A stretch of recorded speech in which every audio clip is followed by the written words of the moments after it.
Well, ladies and gentlemen, the last morning shot of 2025. Can you believe it? 2025 came and went pretty quickly, and I don't know about you, but I thought this year really sucked. But before we get on to the main video of today, can you yet again remind you, end the year off by subscribing to the channel. Just click the bell icon and, well, subscribe. It really does help me, and share this video amongst your friends. So let's start this video off with some updates. Let's check in on how the rest of the world's going. It appears that the whole world is a giant joke, and to be frank, the punchline appears to be, well, the end of the year. So let's start off with, well, the video from yesterday around South Africa aligning with Iran. Well, in Iran, the people of Iran have got fed up with the Iranian government and are protesting to get rid of the Islamist extremists. Because according to the latest population statistics, less than 25% of Iran actually identifies as the specific brand of Islam that has overtaken Iran. And many of the individuals in Iran feel that Iran, also known as Persia, is occupied territory. In fact, you can have a watch of that right here.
Now, it's interesting that South Africa, the country that prides itself on getting rid of the oppressor, appears to be siding with the oppressor, specifically the oppressor that's repressing the Iranian people.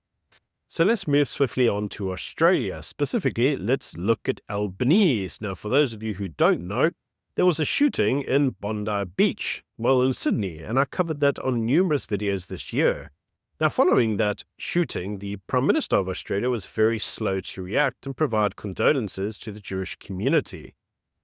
Well, in a new turn of events, footage has now been released from Sky News from the early 2000s, where the Prime Minister of Australia, Albanese, is seen at a Free Palestine protest, obviously protesting against Israel, condemning the IDF through a megaphone, and wearing a Hezbollah flag. Yes. The Prime Minister of Australia is a terror-loving sympathizer. In fact, you can have a watch right here. In the grainy video, Mr Albanese can be seen protesting against Israel's occupation of Palestine, next to a sign that reads, "Stop the Israeli slaughter, free Palestine now." Mr Albanese also used a microphone to condemn the Israeli military.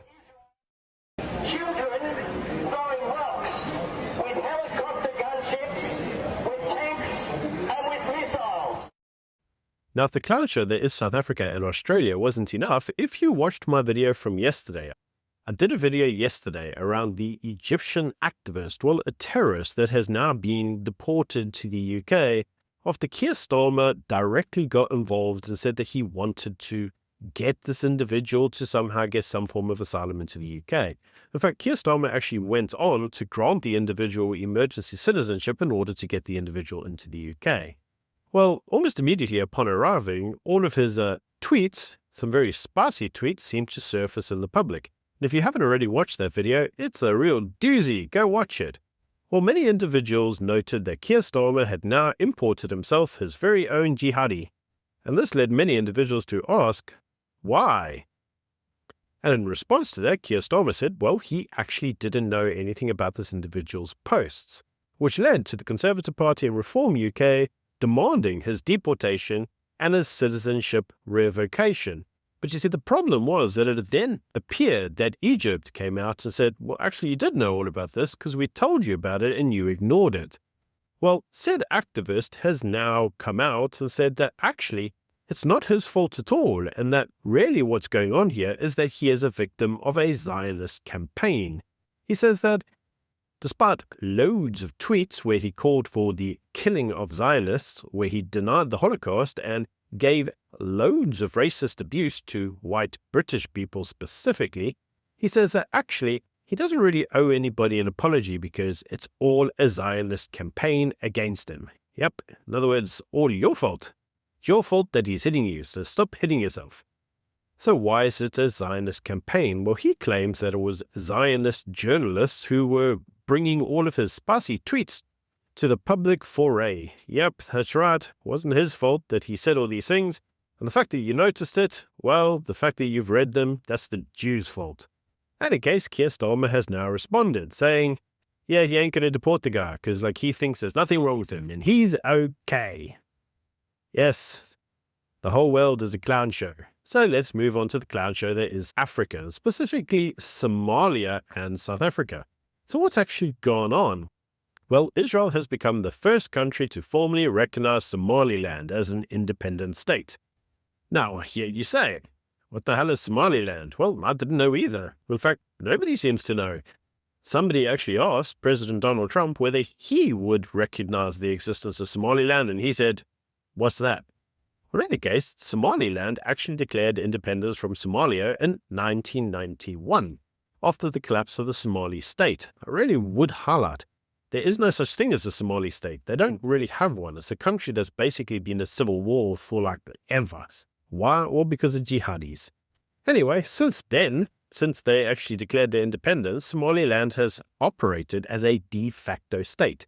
They've got their own government, they have their own elections, their own currency, their own borders, their own police, and even their own army. They actually have relative stability compared to the rest of Somalia, which is an Islamic shithole. Now, the problem is that they're not actually a UN member state. They don't actually have any form of recognition. That's because no state in the world has actually recognized that Somaliland is actually a thing. Well, Israeli Prime Minister Netanyahu, well, he did. He actually recognized that they exist, and he said that the move was part of the Abraham Accords mindset, and that strategic partnership that he was now going to create with Somaliland, covering security, technology, agriculture, and trade, would help bring forms of prosperity to the two countries. Now, Somaliland's leadership called it a historic breakthrough and a step towards global legitimacy, because somebody actually recognized that they're a place. Now, Somaliland actually sits in a strategic location. It's near the Red Sea, the Gulf of Aden, and is a key global shipping lane, quite close to Yemen, an Iran-backed proxy. And well, as you can imagine, being so close to Somalia, it is also quite close to the whole piracy corridors. Now, where it's actually located is in an area called the Horn of Africa, which is incredibly volatile because of Somalia's instability. Also because of Ethiopia's internal conflict. If you know anything about Ethiopia, well, they kind of have a civil war between the north and the south, and there are Red Sea tensions tied to Gaza and Iran, so the Horn of Africa is actually not exactly a great place. Now, this recognition of Somaliland isn't really just symbolic. It has real strategic and military implications, specifically for Israel, who will no doubt be doing quite a lot militarily with Somaliland. Now, Somalia's government, yes, I couldn't even believe they had one. We're going to talk about that when we get to South Africa in our response, because that's just a doozy. But Somalia's government reacted immediately and aggressively and called Israel's move a naked invasion, declaring it a violation of Somalia's sovereignty and territorial integrity. Now, I have to go back and say, Remember, this is a place that already runs independent of Somalia. Look at their own currency, police, army, remember all that stuff? Even their own borders. So to a degree, they might not have formal recognition of being independent, but they're formally independent. Now, Somalia's parliament passed a resolution declaring the recognition null and void, which is completely symbolic. It means nothing, because nobody gives a damn anything about Somalia's government or their parliament, including Somalia. Now, Somalia warned that it will not allow its territory to be used as a base for Israeli operations, because as I said, remember, it's highly likely that Israel will set something up in Somaliland. And Somalia says that they will escalate the issue to the UN, the African Union, and the Arab League. Somalia framed the issue as an existential threat to their national existence. Yeah, all sorts of crazy stuff coming out of them, but you see, the problem ultimately becomes that Somalia isn't really a place. They don't actually have an active government. Now, obviously, because of the recognition, there has been strong condemnation from multiple blocs, specifically the African Union, the Arab League, the Gulf Cooperation Council, and the Organization of Islamic Cooperation. Yeah, apparently that's the thing. All of them said that this sets a dangerous precedent for African borders, undermines post-colonial territorial norms, and risks destabilizing the Horn of Africa. But as we've already covered, the Horn of Africa is already destabilized. It's already a very unsafe area.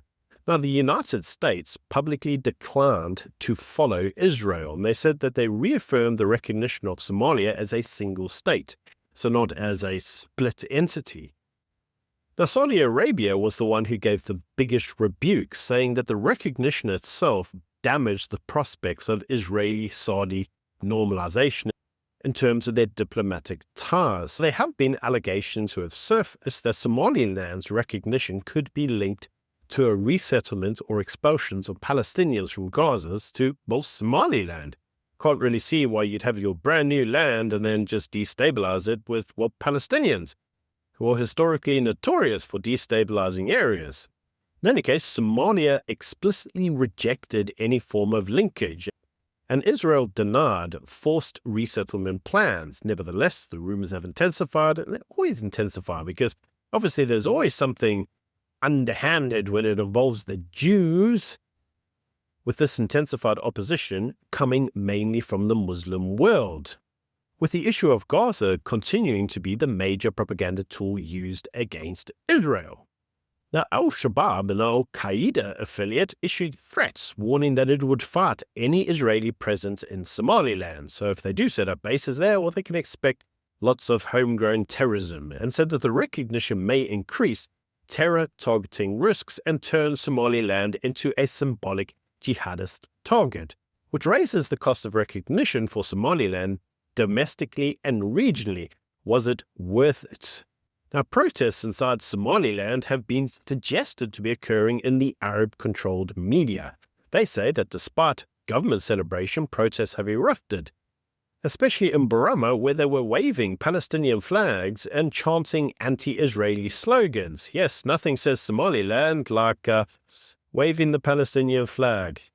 Always the freaking same. In any case, this is all meant to show that Somaliland's society is not politically monolithic, with recognition basically being an internal strain, with some for it and some against it. And this raises the legitimacy challenges for Somaliland's leadership, with some suggesting that, well, there is no domestic will to actually have themselves classed as an independent state.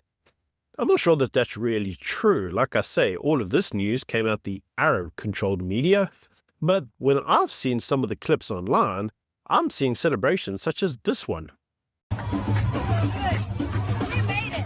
Our flag is here. Our voices are free. Tonight we stand together. Somaliland, Israel, celebrating independence. This is history. Happy. Now, not to be outdone in the stupidity department, well, Durka decided to get involved, because they always get involved when it comes through to Israel. They just can't help themselves. And they suggested that Pretoria strongly condemned Israel's move, and they argued that it violates Somalia's sovereignty and threatens peace and stability in Africa. Remember, there is no government in Somalia. It's a war zone. It's a piracy hotbed. It's full of Islamists. But apparently, that area, you wouldn't want to threaten the peace and stability in a war-torn country with no government. Gotcha. Now, Durko invoked the African Union doctrine of inherited borders. Remember, these are the same borders that the African Union say were all imperialist, colonialist constructs, and we shouldn't have them, and we should have a united Africa. Got you again. Now, South Africa draws a sharp distinction, saying that decolonization is legitimate, but secession is destabilizing. And they warn of a domino effect of African fragmentation. But there is something really weird going on here, because I remember when South Africa made claims on Israel's integrity, and that was fine. That wasn't destabilizing their peace and their stability or violating their sovereignty. That was them applying social justice and some other bull rubbish that the ANC government suggests that is somehow important to us, even though no one cares. Now, the EFF have to get involved, because remember, they love Africa. They tell us, but they don't really. In any case, they claim that Israel aims to destabilize Somalia. And they suggested that the only reason Israel was doing this was to undermine Somalia's UN Security Council presidency. Got to be honest, I didn't know that was a thing either. I didn't know Somalia could get Security Council presidencies when they don't really have an active government. In the case, the EFF linked the issue to US imperialism in Africa. Clowns. US airstrikes in Nigeria. More clowns. And the broader issue of Israel and the US as now being the new neo-colonial forces in Africa. Yeah, this is supposedly a very serious political party that says that they have superior logic. Of course they do. In any case, all we're seeing here is more anti-Western and anti-American ideological positioning by the EFF, because somehow it must involve them. Couldn't just be that Somaliland already runs as an independent state, and they're independent of a country that can't even get their own act together because of jihadis, and Israel's only doing to them what everybody else did to Israel. Remember, everybody else declared a Palestinian state as part of Israel's borders in forms of their land integrity, and that was all fine. But if Israel does it, that's colonial and new forms of neo-colonialism. Got it. Nothing like lacing your arguments with loads of schizophrenia, is there? In any case, News 24 issued an opinion piece where they described the recognition as new colonialism and accused Israel of redrawing Africa's borders for strategic gain. Remember, we don't actually know what the strategic gain at this point in time is going to be. I mean, from my perspective, it could just be that they're doing to Africa what everybody else did to them, and that was just all for giggles. Because it's funny, but nobody else seems to see the joke, and that is, you can't apply this rule to them and then not expect it back. In any case, Africa's sovereignty norms are being eroded, and the reason for that is because Africa is not a big homogeneous society. It's not like everybody just gets on. A lot of African countries don't get on, and a lot of them actually want to split. And one such split occurs right here in South Africa, specifically around the Cape Exit Party. Now, the Cape Exit individuals are also looking at this saying, hang on, South Africa, you were suggesting that all of these splits where you declare these lands as being split and independent people, self-governing and what, you've suggested that this was okay for places like Gaza and Palestine, but now you're unprepared to do it to your own territories. Isn't that contradictory? You can let me know what you think in the comment section below. But if you actually think about this normally, you can't really say that what Israel's attempting to do is to split Somalia, because Somaliland has been running under self-rule for 30 plus years. So you can't apply these inconsistent standards. Now, the Cape Independence and allied groups are saying that self-determination is a core principle of international law. Isn't that what we keep hearing when it comes through to Gaza and Palestine? So why is this not allowed? Somaliland was an independent state since 1991. In 2001, they have a referendum which showed a 97% support for ceding. They've had multiple peaceful elections since then, which is more than we can say for Somalia. So there is a load of hypocrisy going on here. South Africa says that it supports Palestinians and Western Sahara, but somehow they reject Somaliland, Taiwan, and, well, Cape self-determination. So who really gets to decide which self-determination movements are legitimate and which aren't? It's almost like the South African government's full of shit, but that's just my opinion. Let me know what you think in the comment section below. And until 2026, bye.